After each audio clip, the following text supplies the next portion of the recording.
Bien, hermanos, que el Señor les bendiga. Les invito a abrir la palabra de Dios en el libro de Hechos, capítulo 2, versículo 37, hacia adelante. Hechos, capítulo 2, versículo 37, hacia adelante es donde vamos a estar leyendo en esta mañana.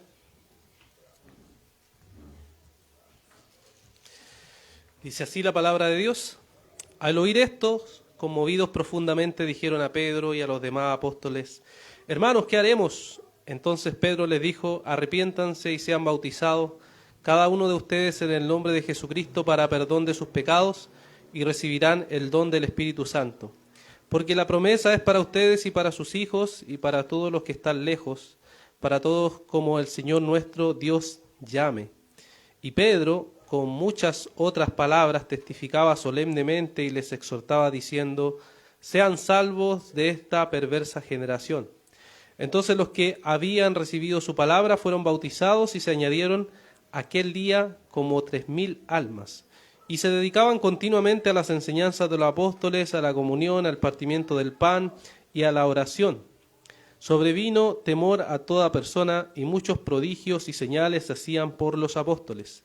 Todos los que habían creído estaban juntos y tenían todas las cosas en común. Vendían todas sus propiedades y sus bienes y los compartían con todos, según la necesidad de cada uno.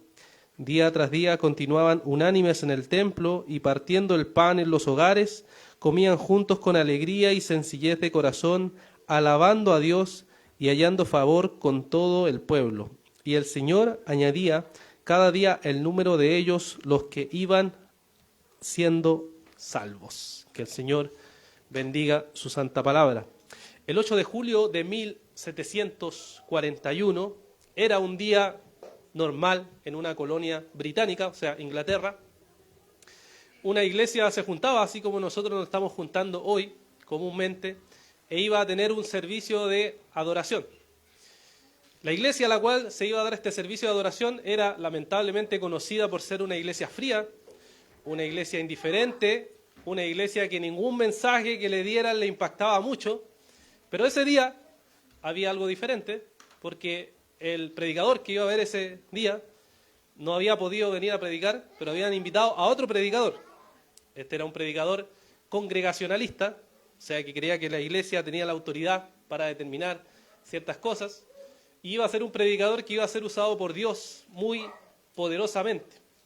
Él llegó a la iglesia para predicar la palabra del Señor y predicó Deuteronomio capítulo 35, versículos 25, que les recuerdo si quieren lo que dice: Mía es la venganza y la retribución, a su tiempo el pie de ellos resbalará, porque el día de su calamidad está cerca, ya se apresura lo que está preparado.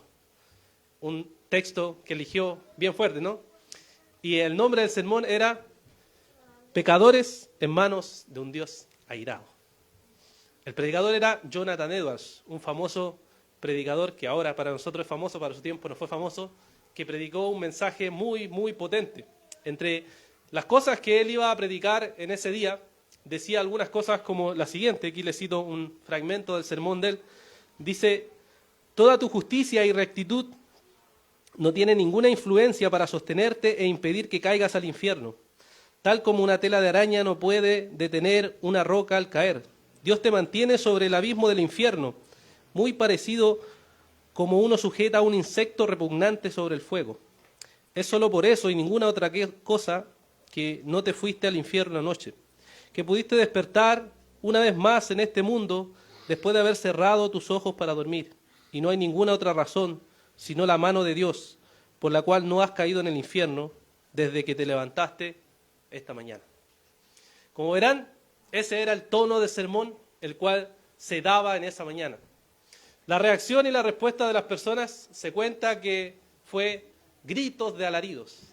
La gente corría, dicen, desesperada, porque jamás habían escuchado un mensaje como ese que fuera tan directo y a la vez tan gráfico, que tenía las características de dar Jonathan Edwards. La forma de predicar de Jonathan Edwards es la forma más aburrida que usted se puede imaginar en la historia. Una persona que habla débil, que tiene gestos, casi no se mueve, y que lee un manuscrito mientras está hablando. O sea, la forma más aburrida para nosotros como latinos, seguramente, esa fue la forma en que él predicó el mensaje. Sin embargo, ahí sabemos que la predicación no depende del predicador necesariamente. La predicación depende de que si Dios se va a manifestar soberanamente en una congregación, tal como sucedió en ese momento. Y la gente dicen que corría, que gritaba frente a lo que este predicador decía. Incluso se dice que ni siquiera alcanzó a terminar el sermón, porque esa era la primera parte del infierno para llevarlo finalmente a que haya esperanza en el Evangelio. Eso es el efecto que produjo este sermón. De igual manera, Pedro, después que vimos hace un par de semanas atrás, había dado un largo sermón en el capítulo 2.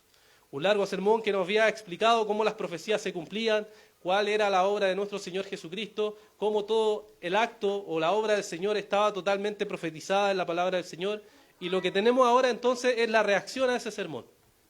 La reacción a esa predicación que Pedro había dado. Una reacción que vamos a ver que tiene varios elementos que el apóstol Pedro va a seguir señalando y va a seguir mostrándonos aquí en estos textos. Entonces lo primero que vamos a ver desde el versículo 37 hasta el versículo 41 es la reacción y el llamado al arrepentimiento que hace el apóstol Pedro.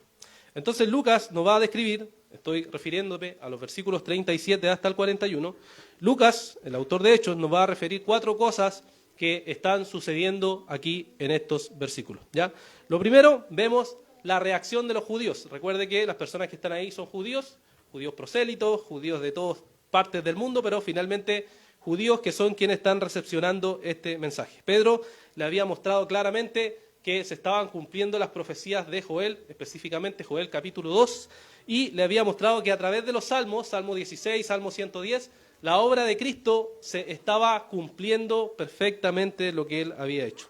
Por tanto, aunque Dios tenía el control de todo y Dios soberanamente había querido hacer esta obra, no significaba que las personas que estaban ahí escuchando fueran completamente, comillas, inocentes, sino que Pedro les dice en algunas ocasiones que ellos eran culpables. Por ejemplo, el capítulo 2, versículo 23, les dice, ustedes lo clavaron en una cruz. En el capítulo 2, versículo 36, le dice, sepan pues con certeza toda la casa de Israel que a este Jesús a quien ustedes crucificaron, Dios lo ha hecho Señor y Cristo. O sea, ustedes los crucificaron, ustedes son culpables, le dice, ustedes tienen culpabilidad y por tanto son culpables. Y ahora esto le debe haber traído a los judíos que estaban escuchando algo de reacción, como vemos en el versículo 37, en donde reaccionan a lo que se le está diciendo y quedan totalmente asombrados, ¿cierto?, de lo que le están diciendo. Este Mesías, este Salvador que nosotros esperábamos, es finalmente al que nosotros matamos. Nosotros somos culpables de haber matado al autor de la vida. Somos totalmente culpables. Entonces la reacción ahí es, bueno, ¿qué haremos entonces? ¿Qué haremos? Vemos que responden. Impacta tanto el mensaje para ellos que se preguntan, ¿qué haremos? Y eso es algo muy importante. Cuando el mensaje del Evangelio llega a una persona y le impacta a una persona, no puede quedar indiferente. No puede quedar indiferente. Y por eso hay una reacción aquí. ¿Qué haremos? Somos culpables, hemos matado a Jesús, al Mesías Salvador, Redentor. Nosotros somos quien los hemos matado con nuestros pecados, con nuestra maldad, con nuestra frialdad, con nuestra indiferencia. Hemos matado al Salvador de la vida. Y hay una reacción. Eso sucede cuando el Evangelio realmente impacta nuestras vidas. Hay una reacción. Nos damos cuenta de nuestra condición miserable, nos damos cuenta de nuestra culpabilidad, nos damos cuenta de lo que Dios nos ha dicho que hemos hecho y que es totalmente aborrecible a sus santos ojos. Tenemos un caso similar en Hechos capítulo 16, ¿cierto? El carcelero. Vemos toda la historia del carcelero en ese contexto del 16 y cuando finalmente pasa todo lo que sucede, uno llega al versículo 29 y verso 30 del capítulo 16 de Hechos y dice lo siguiente: entonces él pidió luz y se precipitó adentro y temblando se postró ante Pablo y Silas y después de sacarlo dijo: señores, ¿qué debo hacer para ser salvo? Nuevamente, fíjense, hay un mensaje hay algo que él había escuchado y ahora la reacción es, ¿qué debo hacer? ¿Qué debo hacer para ser salvo? Así que si el mensaje del Evangelio ha impactado en nuestras vidas, ha impactado en su vida, entonces la reacción va a ser esta. ¿Qué hago? Sé mi condición miserable, sé mi condición pecaminosa. ¿Qué hago? Como cristianos igual, ¿no? Nosotros llegamos al Señor, aún hay pecado remanente en nosotros y cuando pecamos, ¿qué decimos? ¿Qué hacemos? ¿Qué debemos hacer? Y aquí, ¿cierto? Entonces aparece Pedro para decirles en el versículo 38 que deben hacer dos cosas. Deben arrepentirse y deben, después dice, bautizarse para ser perdonados sus pecados. Primero, entonces veamos, arrepentimiento. Deben arrepentirse, dice. Deben arrepentirse.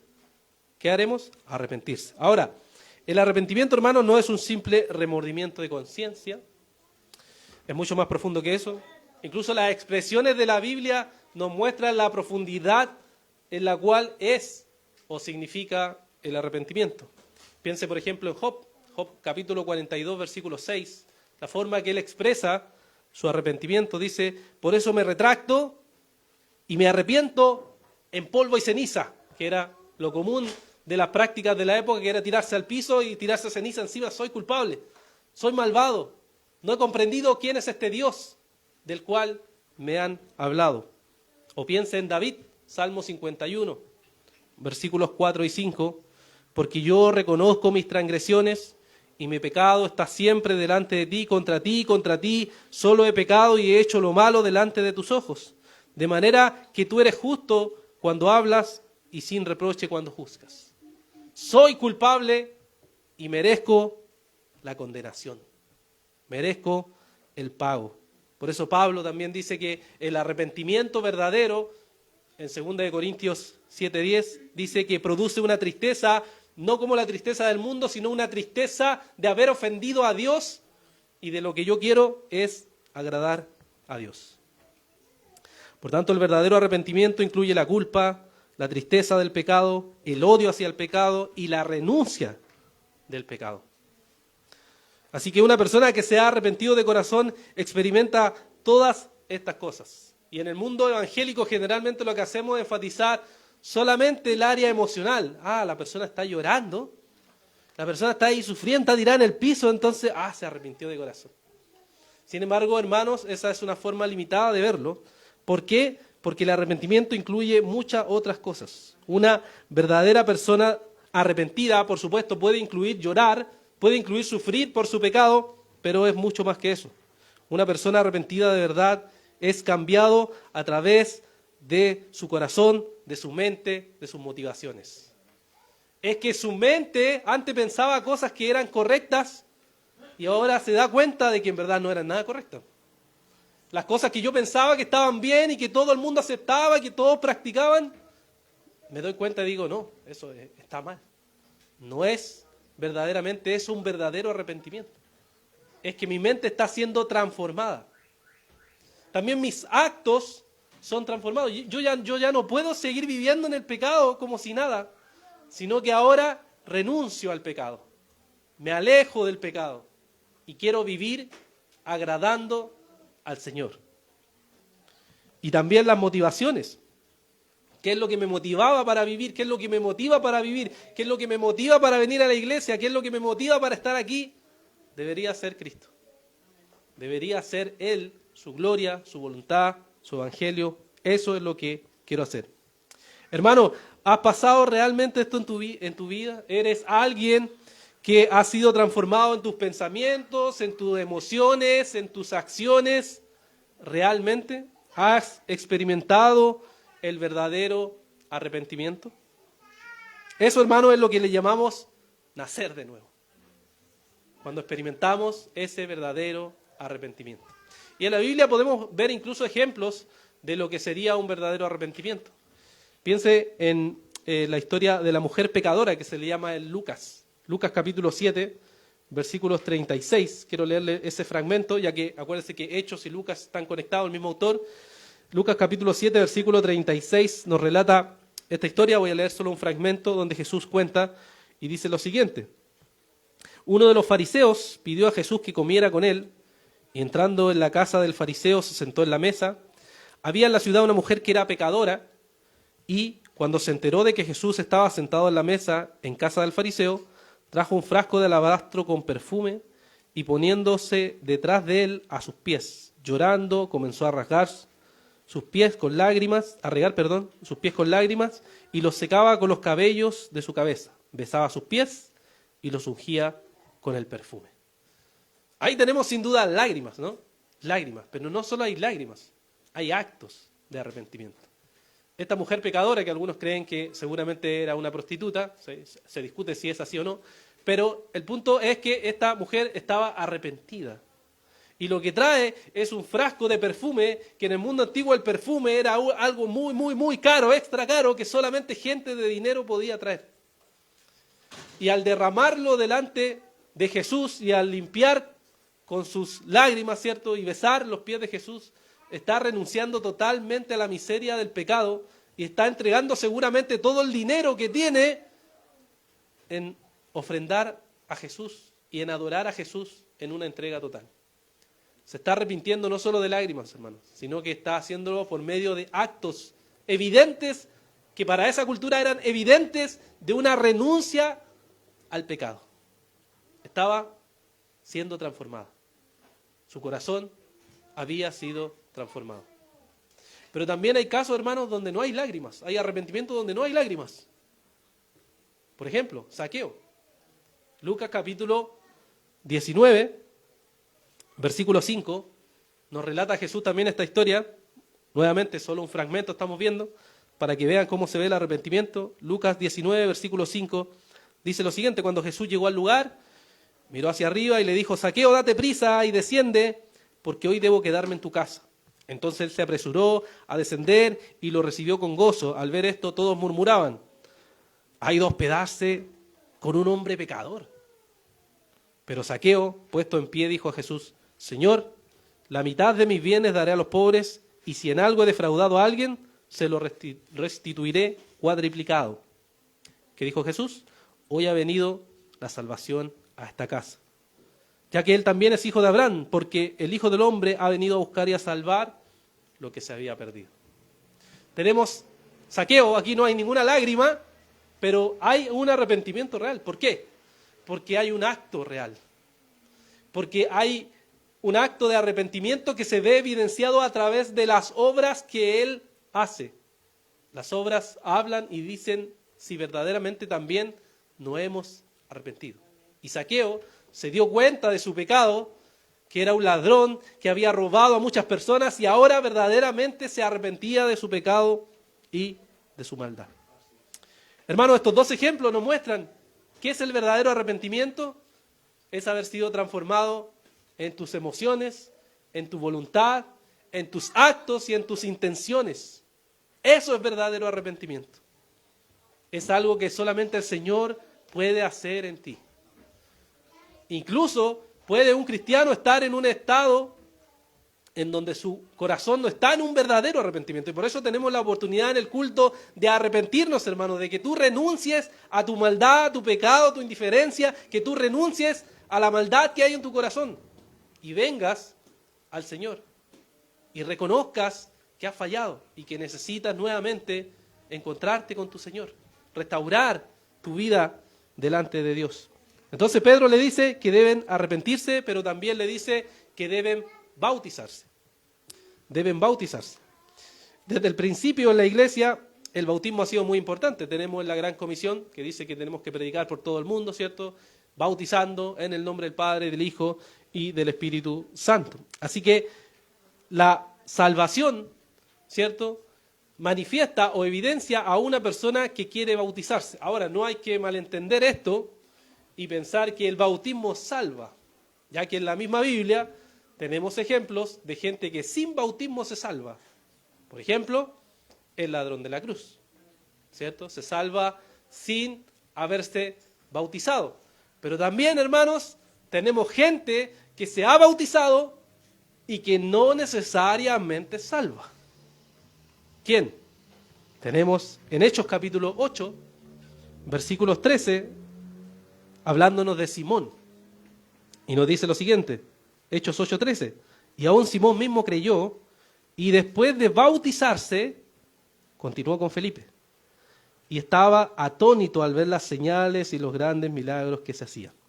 Después, si uno sigue leyendo más abajo, el verso 18 al 21, va a encontrar que Pedro confronta a Simón porque era alguien que en verdad estaba prisionero en pecado. O sea, había creído y se había bautizado en el nombre del Señor y era un hijo del diablo. Así que, hermano, si usted se ha bautizado, no asegura nada eso. No asegura nada. Que usted sea miembro de esta iglesia, no asegura nada, hermano.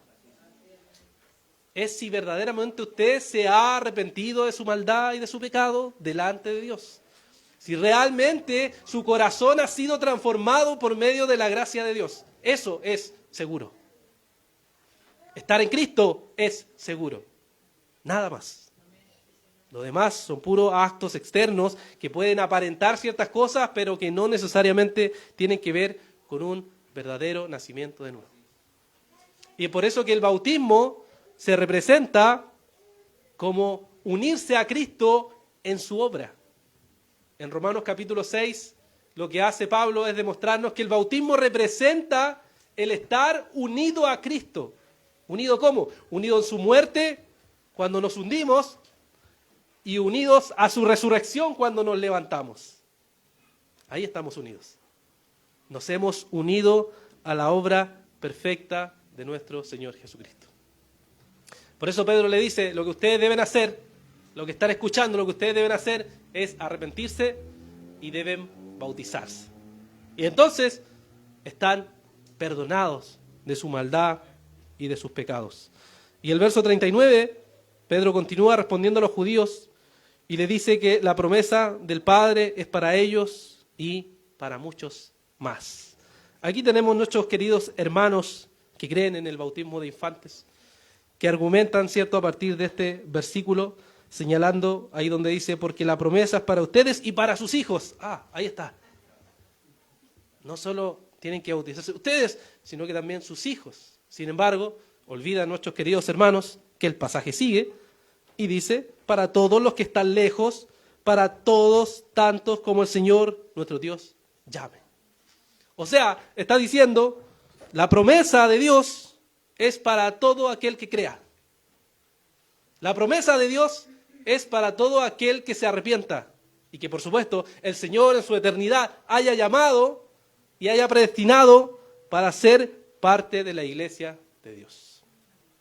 Y es por eso que vemos en otras partes de la Biblia que se asume que los hijos del pacto, los hijos de la promesa, son aquellos creyentes verdaderos que han nacido de nuevo. Ellos son verdaderamente. Fíjese, por ejemplo, como les dice Pablo en Efesios capítulo 2, versículo 12, cuando está describiendo cómo estaban separados los gentiles y los judíos y cómo Dios los unió en un solo pueblo. En Efesios 2:12 dice, recuerden que en este tiempo ustedes estaban separados de Cristo, excluidos de la ciudadanía de Israel, extraños a los pactos de la promesa, sin tener esperanza y sin Dios en el mundo. Así estaban ustedes.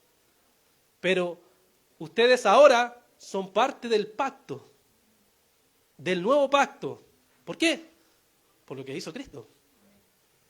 Cristo estableció un nuevo pacto y dio nuevas condiciones de entrar. Para entrar en este nuevo pacto, ustedes deben nacer de nuevo. Para usted ser parte del pueblo de Dios, usted debe arrepentirse. Usted debe creer y debe evidenciar eso bautizándose para testimonio del mundo. Y por eso también Pablo nos muestra y nos enseña en la carta de Gálatas que aquellos que somos hijos de Abraham, somos los que somos hijos por la fe. O sea, nosotros tenemos conexión con Abraham, tenemos conexión con Israel. Sí, pero por la fe. Somos adoptados, somos parte de ese olivo que hemos sido plantados ahí, nos dice Pablo en Romanos capítulo 11. Todos nosotros, hermanos, somos hijos del pacto, porque somos hijos del nuevo pacto que el Señor ha establecido. Y por tanto somos parte de las promesas que el pueblo tiene. Heredamos promesas también como pueblo. Heredamos promesas de Dios. Aquí tenemos la promesa de la salvación, pero también con ello incluye otras promesas que nosotros como cristianos tenemos. Por ejemplo, tenemos la promesa de la segunda venida. El Señor va a regresar por un pueblo, por su iglesia, y eso es lo que nos motiva cada día a seguir sirviendo en la obra del Señor. También tenemos la promesa de que nuestros cuerpos van a ser resucitados. Y ya no va a haber más dolor, más enfermedad, más pastillas, más doctores. Ya no va a haber nada más de eso. Eso es una promesa, hermanos. Promesa que no hemos visto, esperamos, vivimos esperando esa promesa que se cumpla. Cuando ya todos nosotros finalmente no estemos con ninguna enfermedad en nuestro cuerpo. Pablo lo dice así en 2 Corintios 1:20. Pues tantas como sean las promesas de Dios, en Él todas son un sí. Por eso, también por medio de Él, es nuestro amén, para la gloria de Dios por medio de nosotros. En Él todas las promesas son un sí. Las promesas que, por supuesto, Dios ha establecido en su palabra. No cualquier promesa que se me invente, se me ocurra en la cabeza, sino las promesas que Dios ha manifestado en su palabra. Y Pedro continúa señalando aquí respecto a que en el verso 40, que les dice que tienen que ser salvos de esta perversa generación. Las escrituras se refieren a la época en la cual estaba viviendo Pedro como la perversa generación. Pero hermanos, no tenemos que pensar que solo esa generación era perversa. O a veces pensamos que esta generación es la más mala de toda la historia. Hermanos, el mundo es perverso. Y la generación es toda la historia de la humanidad hasta que el Señor regrese. Es perverso, es malvado. Es fácil verlo, es solo ver las noticias, hermano. Es solo ver algo y listo. Y usted va a quedar sin duda de que esta generación es perversa. Que este mundo es malvado. Jesús incluso le dijo en más de alguna ocasión a aquellos que le pedían señales. Aquí en Lucas nuevamente, el capítulo 11, verso 29, Él le dice lo siguiente: cuando la multitud se aglomeraba, Jesús comenzó a decir: esta generación es una generación perversa. Busca señal, y ninguna señal se le dará, sino la señal de Jonás. O sea, son perversos y no van a llegar a creer aunque yo les haga miles de milagros. Como la gente dice, que baje Dios ahora y ahora sí yo creo. Yo creo que incluso bajar y le habla y dice, no, fue una ilusión, estaba drogado. Porque no quieren creer. Su corazón es un corazón malvado. Es una generación malvada. Y no van a creer. Entonces Pedro le dice, apártense de esta generación perversa. ¿Y qué tienen que hacer? Entonces, apartándose de esta generación perversa, unirse. ¿Unirse a qué? Unirse a la iglesia. Porque dice que se unieron en ese momento, ¿cierto? El versículo 41, entonces los que habían recibido su palabra fueron bautizados y se añadieron aquel día como 3,000 almas o personas, depende de la versión. ¿A dónde se unieron, hermanos? ¿A dónde se unieron? A la iglesia. Se unieron a la iglesia.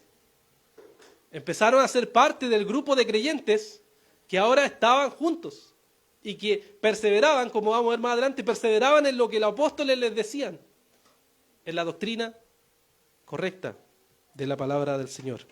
Ahora, el verso 41 nos da todo el proceso, nos describe, nos dice, ¿cierto? Reciben la palabra, se bautizan y se añaden a la iglesia. Lamentablemente, hermanos, todo este proceso en el cristianismo evangélico últimamente está bastante perdido, pero es el que uno ve ahí en el libro de Hechos. Reciben la palabra, se bautizan y son parte de la iglesia. Eso es parte del proceso. Hay algunos que enfatizan más una y otra manera, por supuesto, pero este es el proceso que el Señor nos muestra en su palabra y se unen a su iglesia.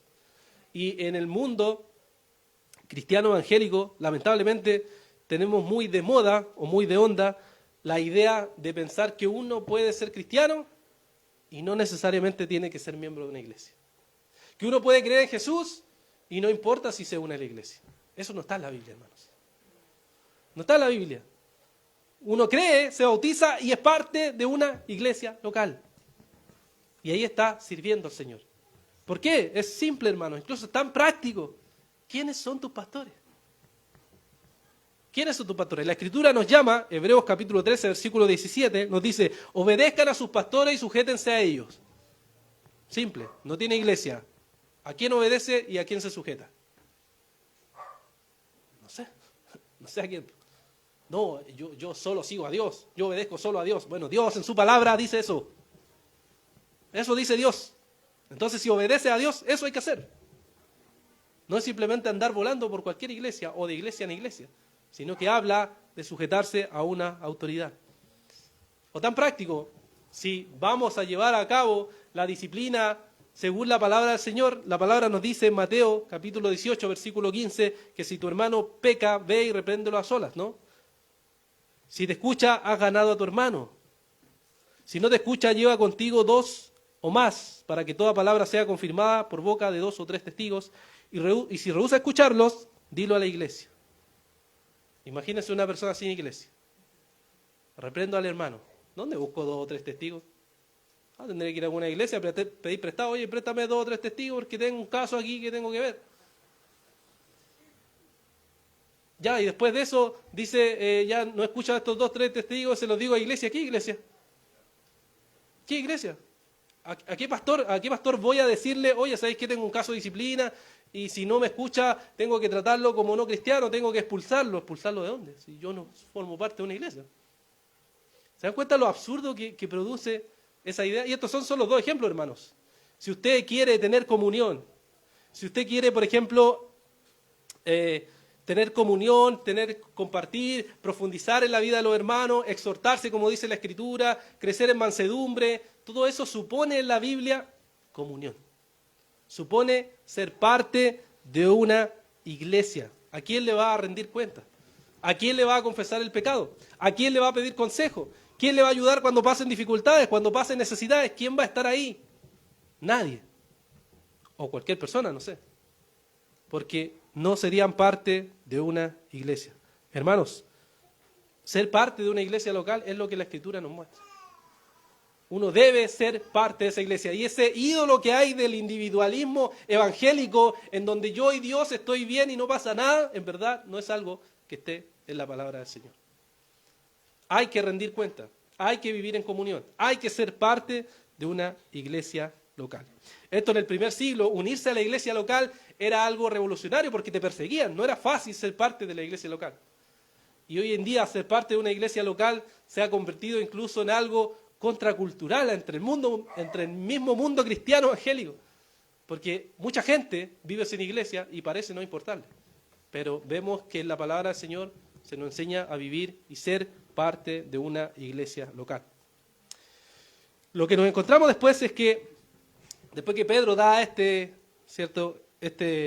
conclusión del sermón y le exhorta a las personas que están escuchando, luego entonces Lucas parte a describirnos lo siguiente, las prácticas de la iglesia primitiva. ¿Ya? Las prácticas de la iglesia primitiva. Ahí lo podemos ver entonces ahora enfocándonos en los versos 42 al 47, las prácticas de la iglesia primitiva. ¿Cuáles eran las prácticas? Y nos da un excelente resumen, uno diría en el verso 42, ¿no? Que tenemos ahí, y se dice, y se dedicaban continuamente a la enseñanza de los apóstoles, a la comunión, al partimiento del pan y a la oración. Y de ahí, solo dándonos esa descripción, uno puede irlo viendo hacia abajo, cómo se iba manifestando. ¿Ya? Entonces podemos observar aquí algunas prácticas de la iglesia primitiva. La primera es que se dedicaban a la enseñanza de los apóstoles. ¿Ya?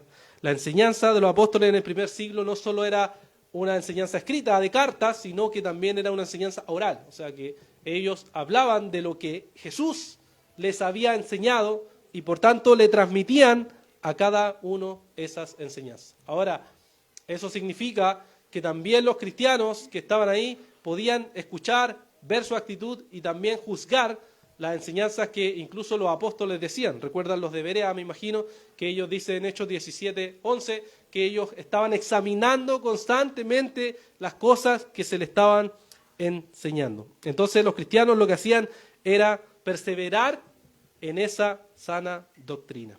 Por eso Pablo les dice muchas veces al joven pastor Timoteo que tiene que guardar que tiene que perseverar la sana doctrina. Ahora, ¿cómo se mantiene la sana doctrina? No solo pasando la sana doctrina, sino que es también estudiando la palabra de Dios, estudiando la palabra del Señor. Para ser una persona que quiere perseverar en la doctrina de los apóstoles, que ahora la tenemos en el Nuevo Testamento, y ahí está toda ella contenida, entonces lo que tenemos que hacer para perseverar en ella es entonces estudiar la palabra del Señor. Y eso, hermanos, requiere ser una persona que es consciente de su tiempo y que planifica intencionalmente leer y estudiar la palabra de Dios. Hay muchas personas que yo sé, siempre dicen, no tengo tiempo para leer la Biblia. Y de vuelta uno le puede decir, oye, ¿y tienes tiempo para comer o no? ¿Tienes tiempo para tomar desayuno, para almorzar, para acostarte, tomar tu once en la noche? Sí, pues ¿cómo no voy a tener tiempo? Bueno, entonces tienes tiempo para leer la Biblia. Porque leer la Biblia, hermanos, es algo tan urgente como comer. Incluso la Biblia lo pone así. No solo el hombre vivirá de pan, sino de toda palabra. ¿Qué? ¿Cuál es la visión de la Biblia? La visión de la Biblia es que los seres humanos son cuerpo y alma. Y si usted alimenta el cuerpo, también alimenta el alma. Debe alimentar el alma. Y si usted está dispuesto a decir, no voy a leer la Biblia, es como decir, no voy a comer, no voy a almorzar y no voy a tomar once. La pregunta es, ¿cuánto tiempo va a vivir así? ¿Viviría una persona así? No. Se enferma, probablemente y muere, si no come en cierta cantidad de días. Lo mismo, el alma se enferma si no está comiendo de la palabra de Dios. Y muchos se preguntan, ¿por qué estoy frío, pastor? ¿Por qué estoy mal espiritualmente? ¿Por qué me siento inclinado a este pecado? Bueno, hermanos, que usted está flaco, está desnutrido, se está muriendo y no se da cuenta. Eso es lo que pasa. Eso es lo que sucede. No se da cuenta que no está comiendo de la palabra de Dios. Y eso le va a producir problemas de salud espiritual. Porque necesita comer. Necesita comer de la palabra de Dios. Y ese es el problema que hay. Es urgente, hermanos, que comamos de la palabra de Dios. Y a eso se refiere perseverar, dedicarse a la Escritura. Y también alude a que perseverar en la Escritura es también practicar la palabra del Señor. Santiago 1:22 siempre nos recuerda, sean hacedores de la palabra y no solamente oidores, porque se engañan a sí mismos. Hermano, si a usted le gusta escuchar sermones, ya sea de este púlpito o de otros pastores que sin duda bendicen sus vidas, la pregunta es, ¿practica tantos sermones que escucha, hermano? Si escuchó sobre la oración, por ejemplo, ¿usted está orando? Lo que les dijo el pastor y usted escuchó que hay que orar, sí, hay que orar, amén, qué bonito. Fin, sigo mi vida. Si leo y escucho un sermón sobre el negarte a ti mismo, ¿te estás negando a ti mismo? Si escuchaste ese sermón, ¿te niegas a ti lo que dice la palabra de Dios? O si estás escuchando sobre que hay que amar a Dios y hay que amar a los hermanos, y después viene un hermano, no, este hermano sale. ¿Cómo es la cosa entonces, hermano? ¿De qué sirve escuchar tanto sermón? ¿De qué sirve escuchar tantas cosas, meterse y leer tantas cosas si finalmente no practicamos eso? Y eso significa, hermano, dedicarse y perseverar en la doctrina de los apóstoles. Si escucho sobre el perdón, perdono. Si escucho sobre predicar, predico. Si escucho sobre vivir en santidad, entonces me consagro más a vivir en santidad. Eso es practicar lo que yo estoy escuchando. No es solo decir, estuvo buena la prédica. Uy, que estuvo bueno el mensaje. ¿En serio? ¿Y qué estás haciendo con eso en la semana? Cuando nos juntemos después en 11 con Biblia y meditemos, ¿vivió eso en la semana, no? ¿O no? Me acordé, antes de venir a 11 con Biblia, lo repasé y llegué para decir, no, esta frase bonita. Pero hermanos, ¿de qué sirve eso? ¿De qué sirve? Es simplemente hipocresía, no es vivir conforme a lo que la palabra de Dios nos dice. Luego nos dice que también lo que perseveraban o se dedicaban los cristianos aquí era a la comunión. Y la palabra comunión, quizá una de las palabras más conocidas para nosotros, pierde fuerza a veces porque al darle cualquier sentido, perdimos la idea de lo que significa comunión, ¿cierto? Que es común, unión o tener un propósito en el cual estamos todos incluidos. Y aquí vemos que la comunión entre los cristianos estaba en dos sentidos. Primero podemos decir en el sentido del culto, cuando dice que participaban juntos en el partimiento del pan, que es una alusión a la cena. O sea, lo que hacían los cristianos era juntos estar en comunión el día del Señor, junto al Señor, y lo que hacían era participar juntos de la cena del Señor, tal como lo vamos a hacer hoy, si Dios así lo permite. Por eso Pablo dice en 1 Corintios capítulo 10, verso 16, que la copa de bendición que bendecimos no es la participación en la sangre de Cristo. El pan que partimos no es la participación en el cuerpo de Cristo. Puesto que el pan es uno, nosotros que somos muchos somos un cuerpo, porque todos participamos de aquel mismo pan. Cuando usted participa de la cena, experimenta una comunión que no tiene palabras en la forma de expresarlo. Nos unimos con Cristo y nos unimos como cuerpo. Eso es comunión. Una unión mística. Yo sé que mística tenemos mala idea de la palabra, pero mística es eso, exactamente. Un misterio en donde nos unimos delante de la presencia del Señor. Esa es la comunión que tenemos. Pero no incluye solamente, al ver el texto y al ver la descripción que uno ve desde el verso 44 al 47, no incluye solamente el culto. La comunión no es solamente venir aquí el día domingo y participar del partimiento del pan y de la cena, sino que observen lo que nos dice del verso 44 al 47, no lo voy a leer de nuevo, pero si usted lo observa, puede ver ahí que estaban, dice, juntos los hermanos. Juntos. ¿Juntos cuándo? ¿Juntos cómo? Juntos en sus hogares, juntos en las necesidades que habían en la iglesia y juntos alegrándose en el Señor. Uno lo puede resumir esto en que estaban juntos en la vida. Juntos en la vida, hermanos. O sea, cada uno de ustedes, por supuesto, tiene una responsabilidad, tiene un trabajo, tiene cierto tiempo limitado en su vida, pero eso no significa que no debería estar en comunión. Y por eso las iglesias crean instancias para tener comunión. Como, ¿cierto? Oración, en nuestro caso, 11 con Biblia, o reunión específica de hombres, mujeres, etc. ¿Por qué? Porque entiende que es necesaria la comunión, es necesario pasar el tiempo juntos. Pero observe aquí que dice que estaban unánimes compartiendo todas las cosas. O sea, cuando había necesidad, la iglesia estaba. Cuando había alguien que necesitaba algo, la iglesia proveía, ayudaba. No había discusión. Oye, ¿ayudamos o no ayudamos? No, ayudamos nomás. ¿Alguien tiene necesidad? Ayudamos. También dice que estaban en los hogares juntos. O sea, había tiempo para compartir en casa juntos y estaban, dice, comiendo con alegría y sencillez y alabando al Señor constantemente. O sea, había tiempo para almorzar juntos y había tiempo para visitarse juntos. Y aquí donde tenemos que pensar, hermanos, ¿cómo es nuestro cristianismo? Es simplemente de día a domingo, cristianismo empanada, como le decían antes, ¿cierto?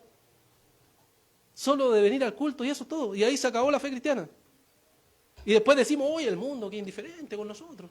Qué indiferente es la iglesia.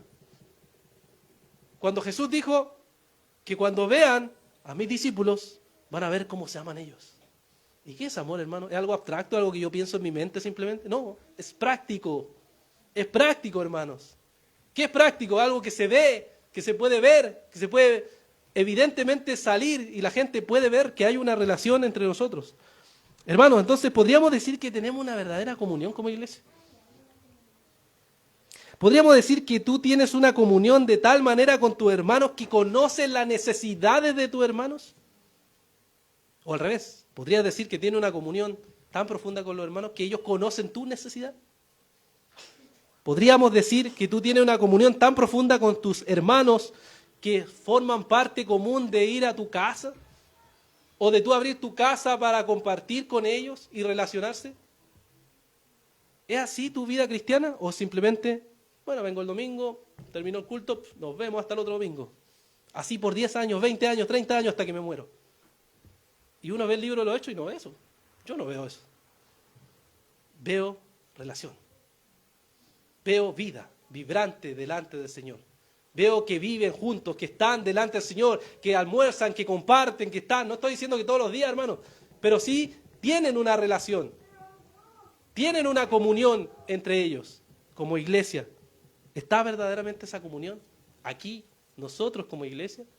¿Hay esa comunión entre nosotros o es simplemente el domingo y nada más? Y también añade a eso, por supuesto, las oraciones. Dice, y se dedicaban en las oraciones, juntos estaban orando también. Compartían, veían las necesidades, compartían también con ellos cuando oraban delante del Señor. Y el capítulo, ¿cierto? Aquí nos termina con el verso 47, que nos dice que alababan a Dios y hallando favor con todo el pueblo, y el Señor añadía cada día al número de ellos los que iban a ser salvos. Este versículo es muy hermoso, ¿cierto? Porque después de todas las prácticas que muestra que la iglesia hace, finalmente lo que Dios hace es ir añadiendo. La iglesia está viviendo su fe, está constantemente dedicada a la oración, dedicada a la palabra, compartiendo, teniendo comunión, participando del partimiento del pan, invitándose, relacionándose, cubriendo las necesidades de los hermanos, y el Señor añade. Y el Señor añade.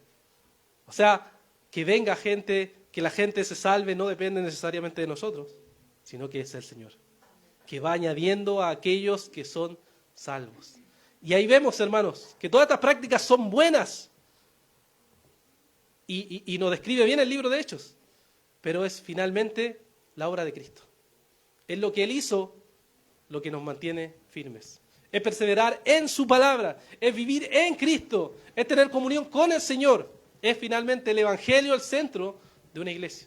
Y cuando el Evangelio es el centro de la iglesia, entonces el Señor va haciendo su obra, va añadiendo, va trayendo a aquellos que necesitan ser salvos y necesitan venir a unirse a nosotros, a esa comunión que tenemos delante de la presencia de Dios.